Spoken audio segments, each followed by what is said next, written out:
जय श्री राम दोस्तों, हमारे वीडियो में आपका स्वागत है। वीडियो में आगे बढ़ने से पहले अगर आप भी भगवान राम को भगवान मानते हैं तो वीडियो को लाइक और चैनल को सब्सक्राइब कर दो। चलो वीडियो शुरू करते हैं। दशहरा मतलब बुराई पर अच्छाई की जीत का प्रतीक पर्व। इस दिन भगवान श्री राम ने लंकापति रावण पर विजय हासिल की थी, उसका संहार किया था। लेकिन यही बुराई का प्रतीक लंकेश जब आखिरी सांसें ले रहा था, तब श्री राम ने भाई लक्ष्मण से कहा कि रावण हर तरह की नीति का महान ज्ञाता है। उसमें कुछ बुराइयां सही, लेकिन पांडित्य में उसका कोई जोड़ नहीं। उसके पास ज्ञान का ऐसा अनमोल खजाना है जो इस धरती पर किसी के पास नहीं है।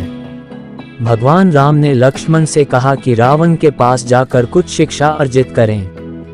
कहते हैं कि लक्ष्मण को ये बात पसंद नहीं आई थी, लेकिन वह कभी बड़े भाई की बात टालते नहीं थे, इसलिए पहुंच गए रावण के पास। लंकापति उस समय आंख मूंद कर लेटा पड़ा था, लहूलुहान।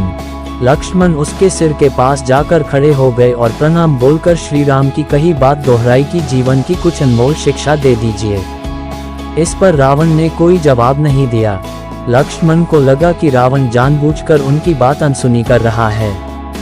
वह श्री राम के पास वापस गए और पूरी बात बताए। इस पर श्री राम ने कहा कि सीखने वाले को पैरों के पास खड़े होना चाहिए। अब की जब लक्ष्मण ने पैरों के पास खड़े होकर पूछा तो रावण ने उन्हें कुछ सीख दी। दुश्मन को कभी छोटा नहीं समझना चाहिए। रावण महाप्रतापी था, अमर था और कई घातक अस्त्र शस्त्र थे उसके पास। इनके अभिमान में उसने श्री राम और उनकी वानर भालू की सेना को कमाका। यह उसकी सबसे बड़ी भूल रही। रावण ने कहा कि कभी भी अपने दुश्मन को कमजोर नहीं समझना चाहिए।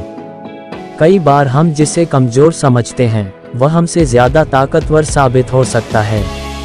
शुभ काम में देरी नहीं करना चाहिए।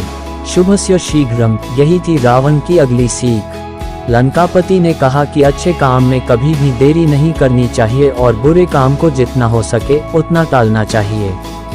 शत्रु और मित्र की पहचान जरूरी।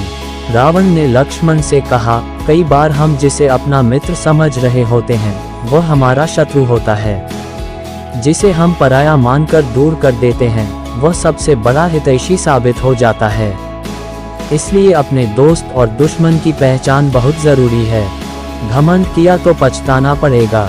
रावण को अपने बल का बहुत घमंड था और इसी के चलते उसे श्री राम के हाथों पराजय झेलनी पड़ी। रावण ने इसे लेकर भी सीख दी कि खुद के बल का घमंड और दुरुपयोग कभी नहीं करना चाहिए। अपना रहस्य किसी को मत बताओ। रावण ने लक्ष्मण से कहा कि अपना रहस्य किसी को नहीं बताना चाहिए। उसने खुद का उदाहरण दिया। वह अमर था, नाभि में अमृत था उसके, लेकिन ये रहस्य उसके छोटे भाई विभीषण को पता था। विभीषण के जरिए भगवान राम को इसके बारे में पता चला और इस तरह रावण का संहार हुआ। रावण ने लक्ष्मण को कई छोटी लेकिन महत्वपूर्ण और गहरे अर्थ वाली बातें बताई थीं। उसने कहा कि जो तुम्हारा हित चाहते हैं उन्हें पहचानो और उनकी बात हमेशा मानो।